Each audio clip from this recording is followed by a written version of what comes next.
रायजो राजा नोंथांमोन गिबियावनो नोंथांमोनखौ फिन खनसे आंनि सिगाङाव बरायनानै लाबाय।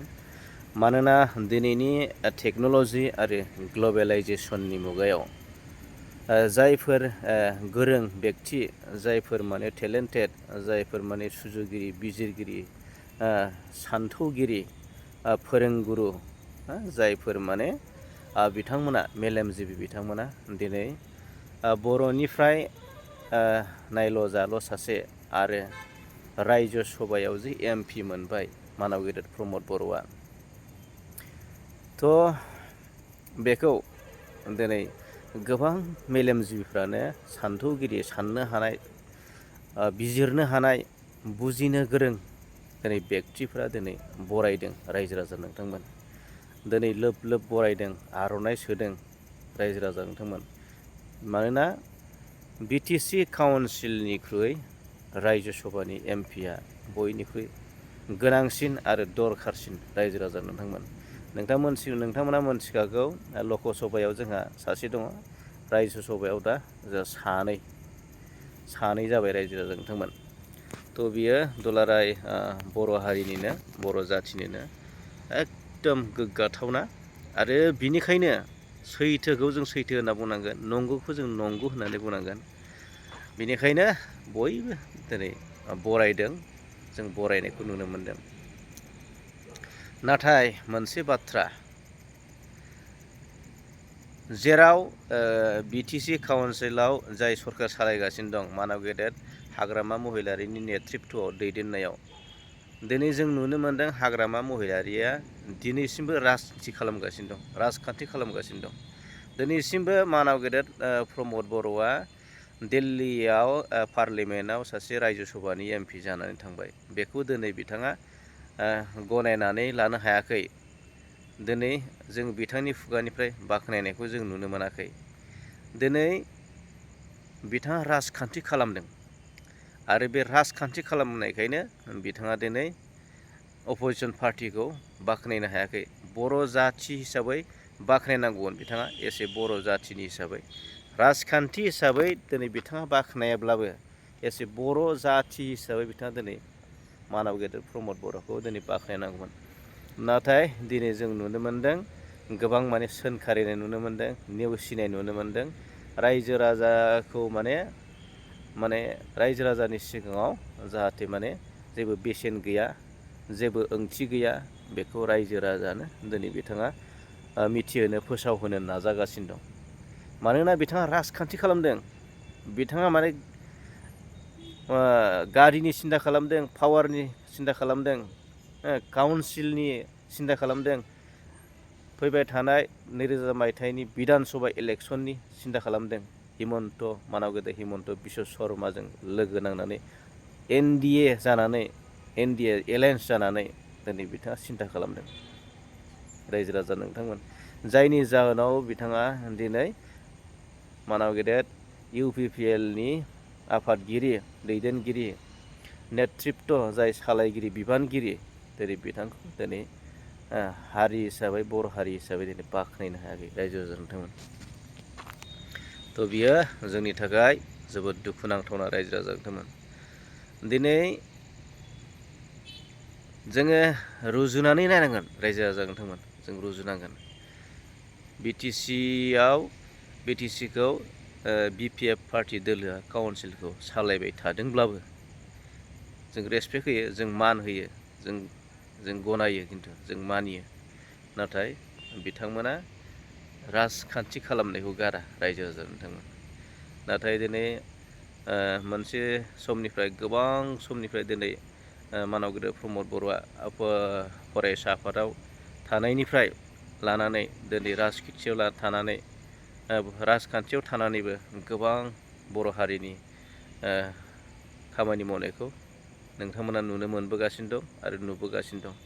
जेसेबां माने हाथियारनि जेंना, बर'आव बिदा फंबाय बुथारलायनाय, बै गामिजों बै गामि थांनो हालायामोन, मोनसे समाव हराव ओंखारनो हायामोन, ओरैबायदि बर' हारिनि गाज्रि थासारिखौ मानाव गेदेर प्रमद बर' सारआ बिथांनि नाजानायनि गेजेरजों, सोरजिगिरि अबंलावरिखौ आर'ज खालामनायनि गेजेरजों बिथाङा दिनै सान्थियाव लाबोनो हादों रायजो राजा नोंथांमोन।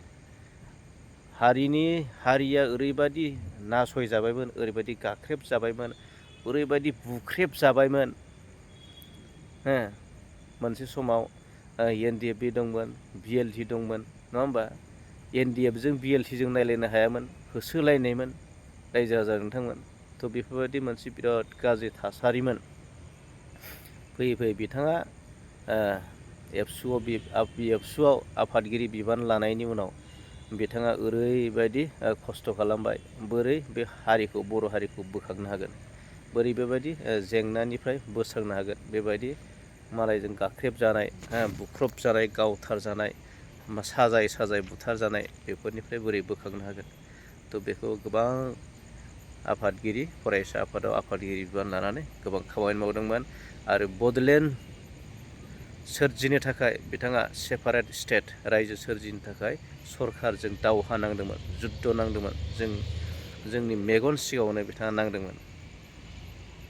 आसाम सरखारजों टकश' खालामदोंमोन, चेलेन्ज खालामदोंमोन, गोबां दावहा नांबोदोंमोन हारिनि थाखाय, जाथिनि थाखाय।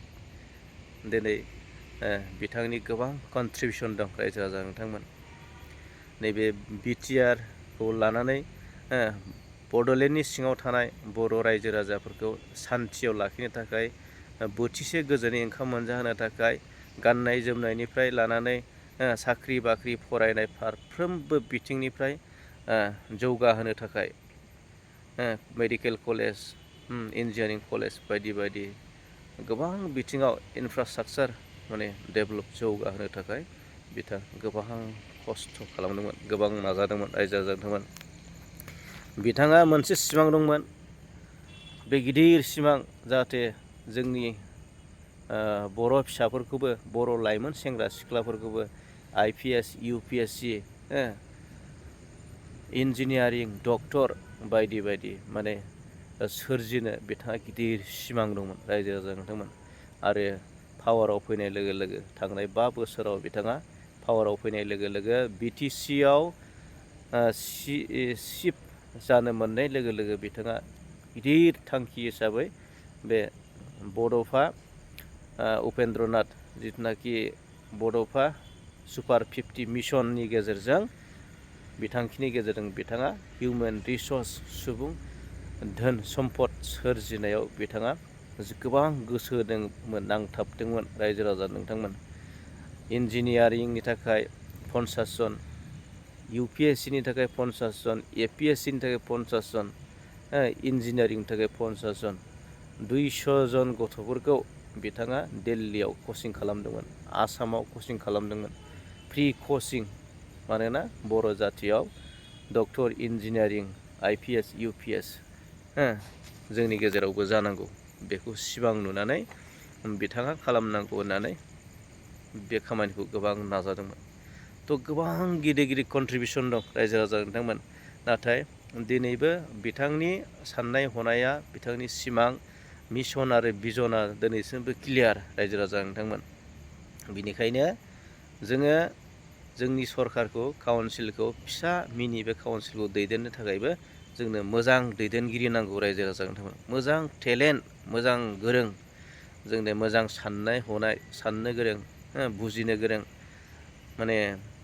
जिथुनाखि दिनैनि 5G टेक्न'लजिनि मुगायाव माबायदि टेकनिकजों जोङो गावनि हारिखौ जौगाहोनो हागोन, हारिखौ गोजौआव जों बोरै सिनायथि होनो हागोन। थ' बेफोरनि साननो गोरों, जोंनो मोजां लिडार, दैदेनगिरि नांगौ रायजो राजा नोंथांमोन। थ' बेनिखायनो जोंनि सायख'नाया गोरोन्थि जादोंब्लाबो, खिन्थु जोङो एबार मोजां लिडारखौ जोङो सायख'फिननांगोन रायजो राजा नोंथांमोन। दुलाराय बर' हारिया ग्रास लेभेलनिफ्राय, गाहाय थाखोनिफ्राय गोजौ थाखोसिम बर' हारिया सायख'नांगोन रायजो राजा नोंथांमोन। थ' दिनैनि भिडिअखौ बेखिनियाव दोनथ'बाय। गोजोन्थों। मोनाबिलिनि जोबजासिम नायनायनि थाखाय नोंथांनिसिम रोजा रोजा साबायखर जासिनाय थाबाय। गोजोन्थों।